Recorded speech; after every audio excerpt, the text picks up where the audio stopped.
오프닝. 삶은 본질적으로 고통이지만 그 고통 속에서 지혜와 성찰을 얻을 수 있습니다.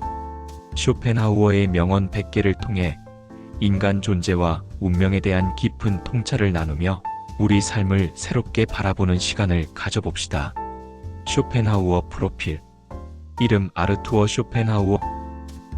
출생 1788년 2월 22일 독일 단치현 폴란드 그단스크. 사망 1860년 9월 21일 독일 프랑크푸르트. 향년 72세. 국적 독일. 대표 저서 의지와 표상으로서의 세계 1818. 철학적 특징.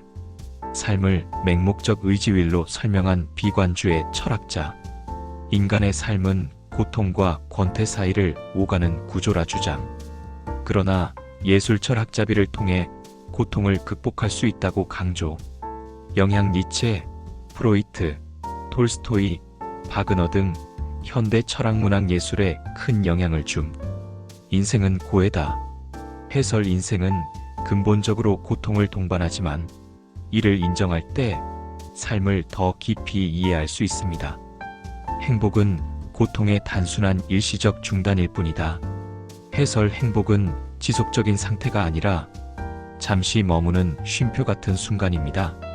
사람은 자신이 생각하는 만큼 행복하다. 해설. 행복은 외부가 아닌 내 마음의 태도에 달려있다는 통찰입니다. 우리가 가진 가장 큰 재산은 건강이다. 해설. 재물보다 중요한 것은 몸과 마음의 건강이라는 사실을 강조합니다. 사람은 자신이 원하는 것을 할 수 있지만 원하는 것을 원할 수는 없다.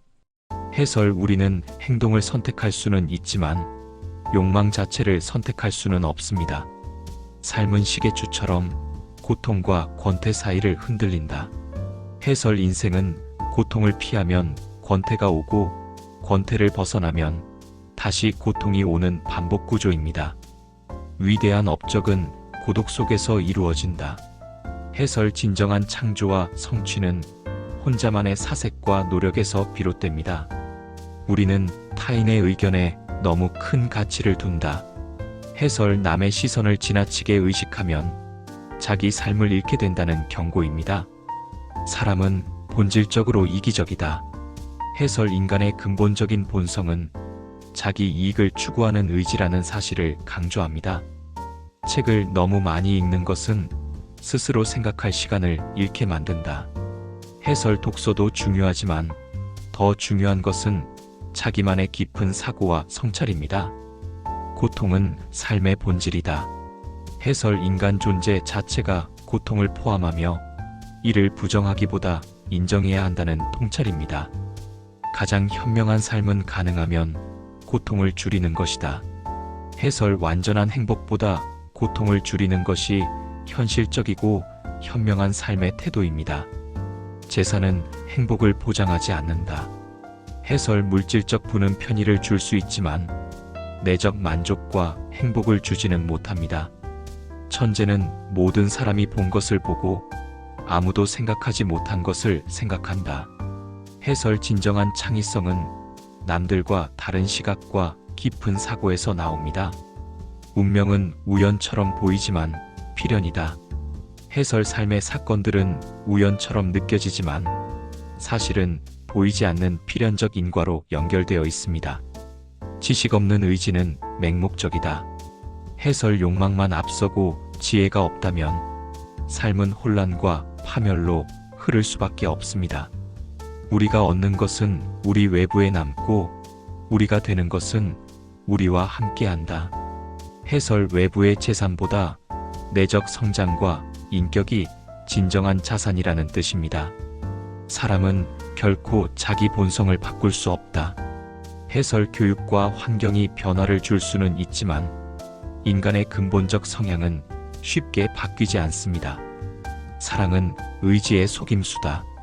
해설. 사랑은 개인의 욕망과 본능이 만들어낸 환상에 불과하다고 보았습니다. 철학은 인간 고통에 대한 해석이다. 해설. 철학은 단순한 이론이 아니라 삶의 본질적 고통을 이해하고 해석하는 도구입니다. 시작은 인간의 전 생애에서 가장 중요한 부분이다. 해설 어떤 일이든 첫걸음을 어떻게 내디디느냐가 인생의 방향을 결정짓습니다. 행복은 부정적 개념이다. 그것은 고통의 부재에 불과하다. 해설 행복은 새로운 상태가 아니라 단순히 고통이 없는 상태라는 비관적 통찰입니다. 고독은 위대한 정신의 운명이다. 해설 진정한 지성과 창의성은 사람들과 떨어져 혼자 사색할 때 자라납니다. 사람은 자신이 본성적으로 무엇인지를 결코 벗어날 수 없다. 해설 인간은 환경에 영향을 받지만 근본적인 성격과 기질은 크게 변하지 않습니다. 음악은 의지의 가장 직접적인 표현이다. 해설 음악은 인간의 깊은 욕망과 감정을 가장 순수하게 드러내는 예술입니다. 우리가 다른 사람을 어떻게 대하는지는 우리 자신을 드러낸다.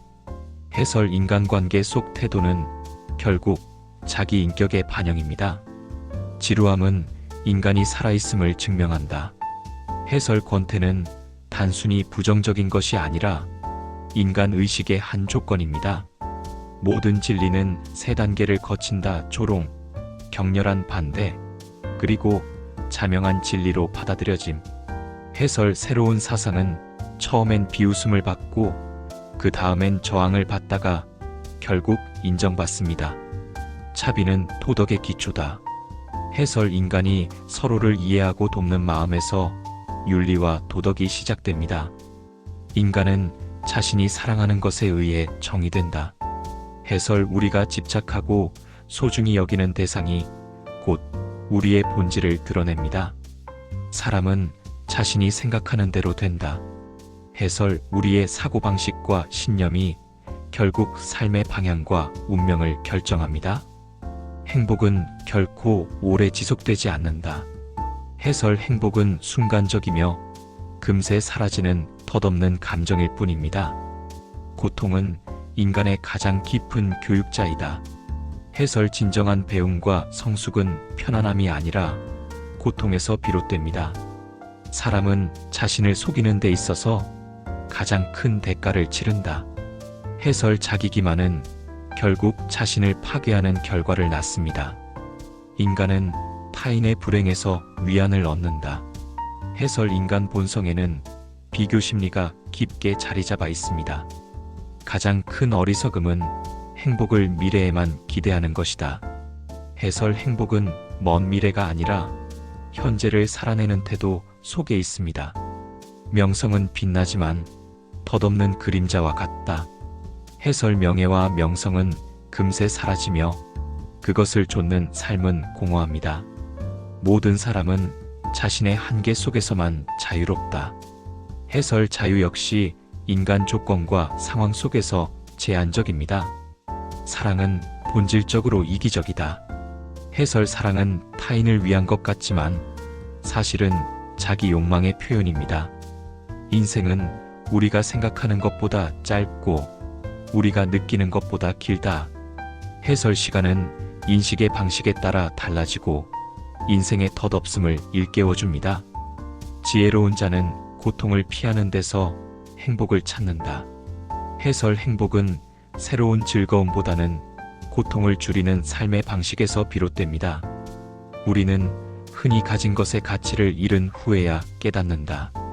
해설 현재의 소중함을 모르고 지나치며 잃고 나서야 후회하는 것이 인간의 본성입니다. 가장 큰 어리석음은 타인의 삶을 부러워하는 것이다. 해설 비교는 끝없는 불행을 낳고 자기 삶을 살지 못하게 합니다. 인간은 결코 만족하지 않는다. 만족은 곧 권태로 이어진다. 해설 욕망은 끝이 없고 잠시 충족되면 금세 지루함으로 변합니다. 자신의 삶을 사는 자만이 자유롭다. 해설 남의 시선이나 규범이 아니라 스스로의 길을 걸을 때 진정한 자유를 얻습니다. 재산은 많을수록 욕심을 키운다. 해설 소유는 만족을 주는 대신 더 큰 결핍감을 낳기도 합니다. 고독은 작은 마음에게는 짐이지만 큰 정신에게는 선물이다. 해설 고독은 외로운 것이 아니라 위대한 성찰과 창조의 원천입니다. 모든 위대한 진보는 고독 속에서 태어난다.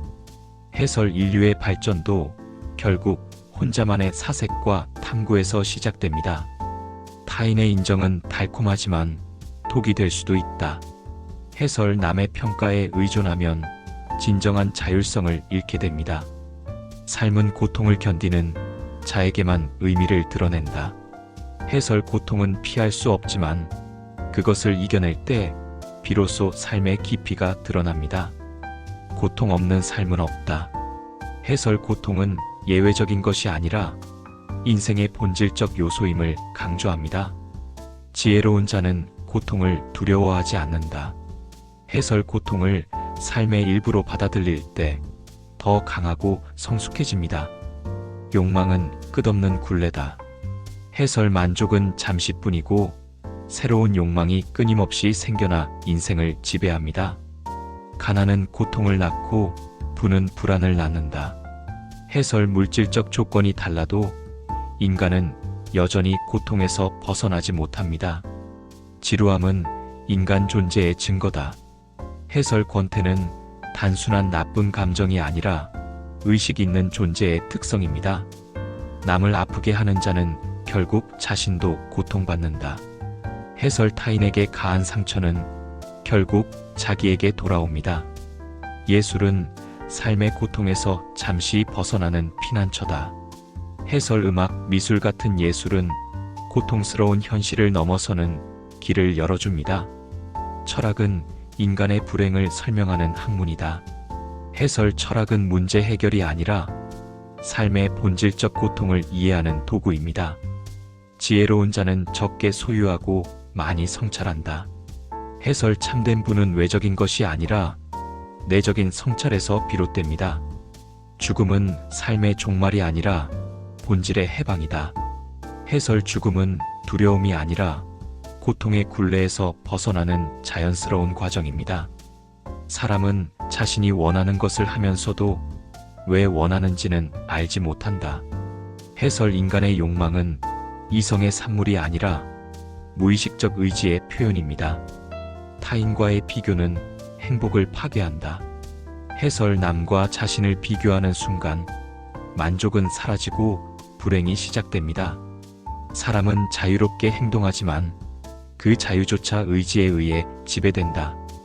해설 인간은 자유롭다고 느끼지만 근본적으로 맹목적 의지의 지배를 받습니다. 존재는 고통이고 무는 구원이다. 해설 삶은 고통으로 가득 차 있으나 소멸과 무는 평온을 가져옵니다. 사람은 자신이 가진 것보다 자신이 잃은 것에 더 민감하다. 해설 인간 본성은 부족과 상실에 집착하도록 되어 있습니다. 지혜로운 자는 욕망을 줄이고 고요를 늘린다. 해설 고요와 절제가 행복의 열쇠임을 강조합니다. 명예를 추구하는 자는 결코 자유로울 수 없다. 해설 타인의 인정을 좇는 삶은 결국 자기 자신을 잃는 삶입니다. 고통을 피할 수 없다면 그 고통을 이해하라. 해설 고통을 단순히 피하는 것이 아니라 받아들이고 성찰해야 합니다. 사람은 본성상 외로움을 두려워하지만 고독 속에서만 성장한다. 해설 외로움은 두렵지만 자기 성찰과 성숙은 고독을 통해서만 가능해집니다. 인생의 비극은 죽음이 아니라 살면서 의미를 찾지 못하는 것이다. 해설 진정한 불행은 삶 자체가 아니라 삶에서 목적을 잃어버리는 데 있습니다. 행복은 고통의 부재에 불과하다. 해설 행복은 어떤 특별한 상태가 아니라 단순히 고통이 사라진 순간입니다. 사람은 자신을 속이는 데 탁월하다. 해설 인간은 가장 쉽게 속이는 대상이 자기 자신임을 강조합니다. 욕망은 채워지지 않는 우물과 같다. 해설 인간의 욕망은 끝이 없고 채워도 다시 생겨납니다. 지식은 힘이지만 지혜는 구원이다. 해설 단순한 지식은 삶을 바꾸지 못하고 깊은 통찰만이 해방을 줍니다. 예술은 삶의 고통을 잠시 잊게 한다. 해설 예술은 현실의 괴로움에서 벗어나는 피난처 역할을 합니다. 사람은 자신이 가진 것보다 가지지 못한 것을 더 강하게 의식한다. 해설 인간의 본성은 결핍을 중심으로 작동합니다. 고통은 필연이지만 지혜는 선택이다. 해설 고통은 누구나 겪지만 그 고통을 어떻게 해석할지는 개인의 몫입니다. 사람은 다른 사람의 고통에 무관심할 수 없다. 해설 자비와 공감은 인간 본성 속에 깊게 자리 잡은 도덕의 뿌리입니다. 죽음은 삶의 반대가 아니라 삶의 일부다. 해설 죽음은 단절이 아니라 자연스러운 삶의 과정입니다. 자유란 하고 싶은 것을 하는 것이 아니라 하고 싶지 않은 것을 거부하는 것이다. 해설 진정한 자유는 욕망을 쫓는 것이 아니라 스스로를 절제하는 데 있습니다. 사람은 자신의 고통에는 예민하지만 타인의 고통에는 둔감하다. 해설 인간 본성은 자기중심적이며 공감은 훈련을 통해 길러져야 합니다.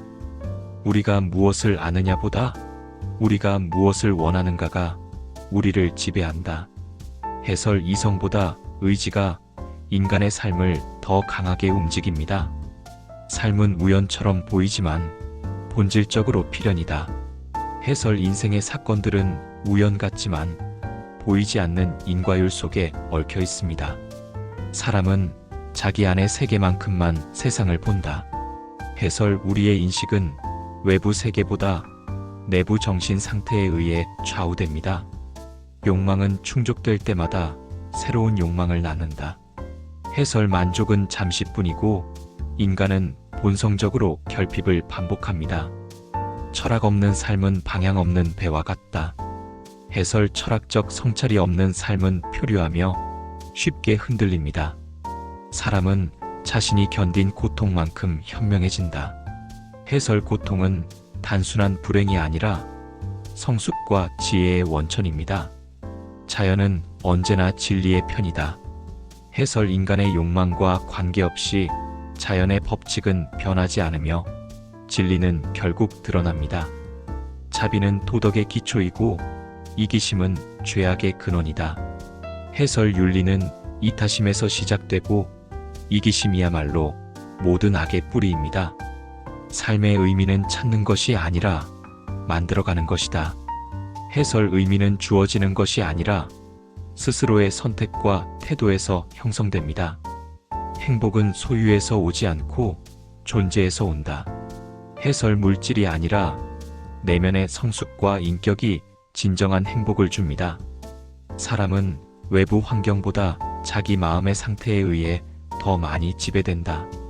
해설 환경보다 태도가 삶의 질을 결정합니다. 지식은 우리를 똑똑하게 하지만 지혜는 우리를 자유롭게 한다. 해설 단순한 학문적 지식보다 삶을 꿰뚫는 통찰이 중요합니다. 사람은 자신이 선택하지 않은 길을 늘 그리워한다. 해설 인간은 늘 다른 가능성을 꿈꾸며 현재를 불만족스럽게 여깁니다. 삶의 가장 큰 비극은 죽음이 아니라 의미 없는 삶이다. 해설 죽음보다 두려운 것은 방향 없는 삶을 사는 것입니다. 고통은 스승이지만 대부분의 사람은 그 가르침을 외면한다. 해설 고통 속에서 배움이 오지만 많은 사람은 단순히 피하려고만 합니다. 사람은 자신이 원하는 것을 소유하면 곧 그것의 실증을 느낀다. 해설 인간의 욕망은 충족으로 끝나는 것이 아니라 곧 지루함으로 바뀝니다. 인간은 의지의 존재이고 이성은 그 의지를 합리화하는 도구일 뿐이다. 해설 인간의 본질은 이성이 아니라 욕망과 충동이라는 점을 강조합니다. 죽음을 두려워할 필요는 없다. 우리가 살아있는 동안 죽음은 없고 죽음이 올 때 우리는 없다. 해설 죽음은 삶과 동시에 존재하지 않으므로 두려움의 대상이 될 수 없습니다. 고통을 직시하는 자만이 진정한 자유를 얻는다. 해설 현실의 괴로움을 회피하지 않고 받아들일 때만 해방과 평온을 얻을 수 있습니다. 클로징. 쇼펜하우어는 인간 존재를 고통으로 보았지만 동시에 그 고통을 직시하는 용기 속에서 진정한 지혜가 시작된다고 말했습니다. 그의 100개의 명언은 단순한 비관이 아니라 현실을 있는 그대로 바라보며 자기 성찰을 통해 더 깊은 삶으로 나아가라는 초대입니다. 오늘 이 명언들이 여러분의 삶에 새로운 통찰과 용기를 주길 바랍니다.